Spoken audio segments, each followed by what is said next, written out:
Halo teman-teman, apa kabar semua? Kita berharap semua baik-baik saja ya. Berjumpa lagi dengan saya. Kali ini kita akan menelusuri rumah si Pitung yang beralamat di Jalan Kampung Pulo atau Marunda Pulo, RT 2 RW 7, Marunda, Cilenting, Kota Jakarta Utara. Rumah si Pitung merupakan satu dari sedikit rumah panggung Betawi yang tersisa. Rumah panggung ini merupakan representasi hunian panggung masyarakat Betawi yang tinggal di wilayah-wilayah pesisir.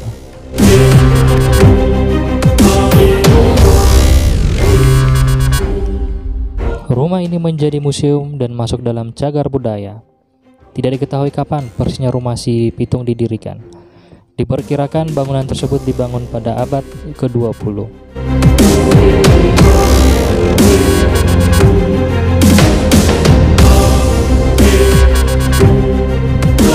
Pada tahun 2010, rumah si Pitung direnovasi kembali oleh pemerintah dengan anggaran 3 miliar rupiah. Renovasi yang dilakukan adalah meninggikan bangunan setinggi 4 meter agar terhindar dari air laut yang pasang, mengganti lantai aslinya yang tadinya terbuat dari bilah-bilah bambu untuk kemudian diganti dengan kayu.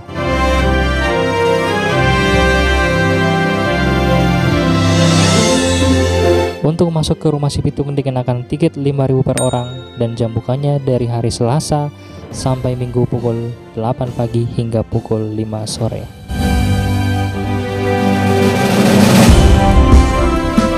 Rumah si Pitung menjadi ikon kisah perjuangan dan perlawanan masyarakat Betawi terhadap penjajahan Belanda. Dahulu rumah ini adalah milik seorang saudagar kaya bernama Haji Saifuddin.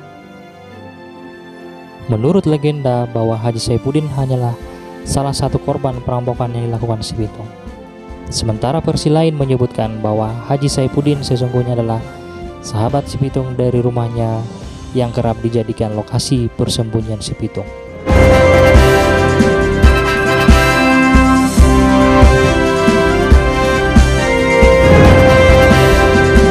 Rumah ini adalah lokasi syuting film Jago Betawi dan pada tahun 1993 bangunan ini dinyatakan sebagai bangunan cagar budaya.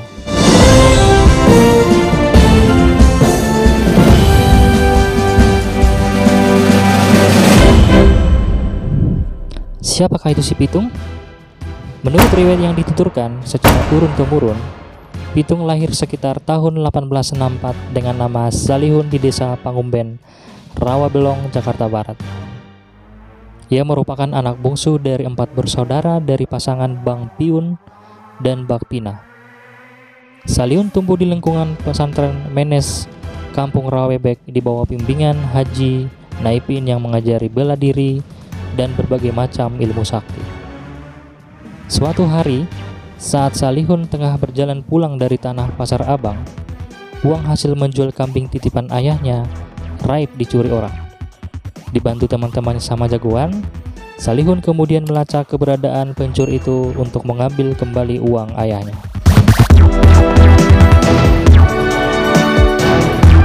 Sejak kejadian itu, ia merubah namanya menjadi Pitung dan mulai mencuri dari petani di sekitar tanah partikelir di Omeladen atau sekarang namanya Jabodetabek atau kawasan luar tembok Batavia.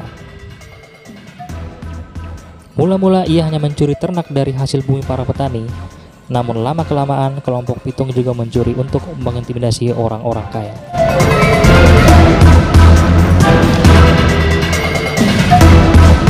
Pada 30 Juli 1992, Pitung bersama kelima temannya, yaitu Abdul Rahman, Mediran, Merais, Jiih, dan Giring, kembali melancarkan aksinya dengan merampok sebuah rumah milik saudagar Bugis bernama Haji Saifuddin. Menurut laporan Hindia Belanda yang dikumpulkan Van Thiel, kali ini aksi Pitung dan kelompoknya diwarnai kekerasan dan menembakkan revolver untuk menakuti korban dan warga sekitar. Meski dikenal sebagai perampok, si Pitung tidak mengambil semua harta perampokan. Ia membagikan hasil rampokan kepada rakyat yang ditemuinya. Jadi si Pitung itu dianggap pemberontak oleh Belanda, tetapi buat orang-orang Betawi dianggap pahlawan. Meski sosoknya melegenda, kisah si Pitung rupanya tidak tercatat oleh masyarakat Indonesia pada saat itu. Bahkan, potret si Pitung pun tidak pernah terekam. Si Pitung diberitakan ditangkap company di kawasan Sungai Bambu, Jakarta Utara. Setelah itu ada kabar si Pitung dimutilasi ke dalam 3 bagian. Pasalnya, si Pitung tidak akan mati secara total apabila tubuhnya tidak dipotong menjadi 3 bagian. Jadi sebagian ada masyarakat percaya bahwa di Selipi itu adalah makam si Pitung. Itu badannya si Pitung, jadi itu makam hanya satu dan kepala sama kakinya konon dibawa ke Belanda. Rumah si Pitung merupakan satu-satunya situs jejak bersejarah. Para pengunjung umumnya tidak mau menerima fakta bahwa rumah tersebut tidak pernah dihuni si Pitung. Sebab hal itu dinilai bisa mengurangi aura rumah tersebut. Minimnya bukti sejarah mengenai si Pitung membuat objek wisata tersebut tidak mempunyai banyak koleksi.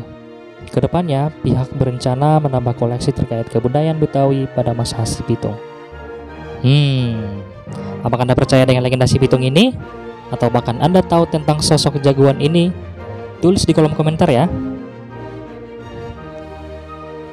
Legenda tetaplah menjadi legenda. Tapi satu hal, legenda adalah warisan budaya negeri ini yang harus kita lestarikan. Jika bukan kita yang menjaganya, lantas apakah Anda ikhlas jika diklaim orang asing? Terima kasih sudah menonton video ini. Jika suka tekan tombol suka, jika tidak suka tekan tombol tidak suka. Nantikan video-video kita selanjutnya. Sampai jumpa.